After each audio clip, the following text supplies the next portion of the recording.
Mais ça me donne l'occasion d'appeler celle dont nous avons célébré l'anniversaire tout à l'heure, Mme Van Dorp, à venir interroger la ministre Gréauly sur la pénurie des médecins. Vous avez la parole, Madame la députée. Merci, Monsieur le Président. Madame la Ministre, les pénuries de médecins, voilà un thème récurrent ici au Parlement wallon.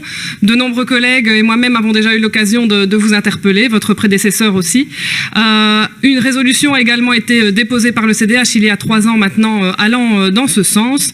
Nous revenons aujourd'hui à l'actualité avec ce thème, puisque l'AVIC nous propose son cadastre et nous annonce que 144 communes sont en pénurie, soit plus d'une commune sur 2. Donc c'est réellement interpellant. Toutes les provinces sont touchées.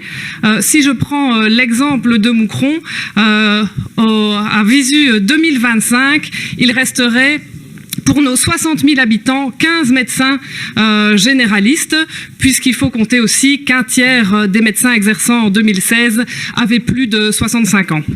Alors, il est clairement essentiel que les patients puissent avoir un service de première ligne de qualité, mais aussi accessible financièrement, géographiquement, temporellement, que l'on soit en ville ou à la campagne.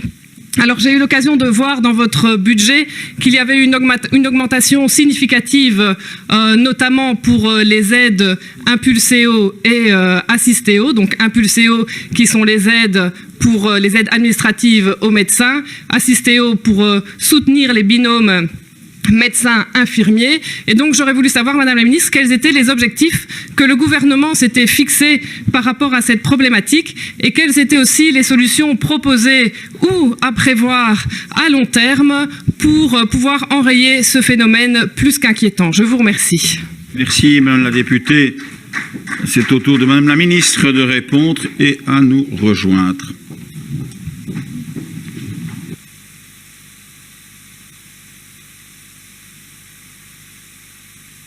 Vous avez la parole, Madame la Ministre. Je vous remercie, Monsieur le Président, et d'abord, bon anniversaire, Madame la députée, et merci de mettre le doigt sur une question vraiment essentielle, l'accessibilité des soins de santé sur l'entièreté de la région wallonne.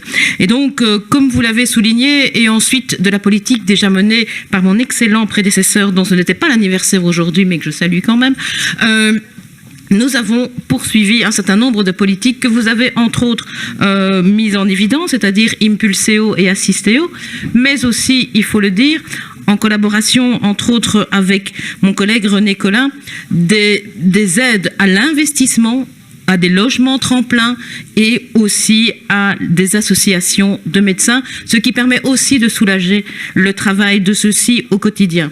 Il n'empêche que je reste tout à fait préoccupée par cette question et j'ose espérer que dans l'évolution des politiques qui seront menées à d'autres niveaux de pouvoir et en particulier au fédéral, la ministre fédérale se rendra bien compte qu'une pénurie de médecins généralistes, c'est un dossier essentiel et que l'on ne peut pas simplement avoir des dogmes en la matière. Je vous remercie.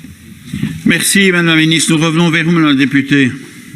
Voilà, merci beaucoup pour vos réponses. C'est vrai que cette matière est transversale. J'ai également eu l'occasion d'interpeller votre collègue en Fédération Wallonie-Bruxelles aussi pour tout ce qui concerne l'aide aux maîtres de stage et pour faciliter les démarches pour faire venir des stagiaires dans des communes qui sont peut-être moins attractives.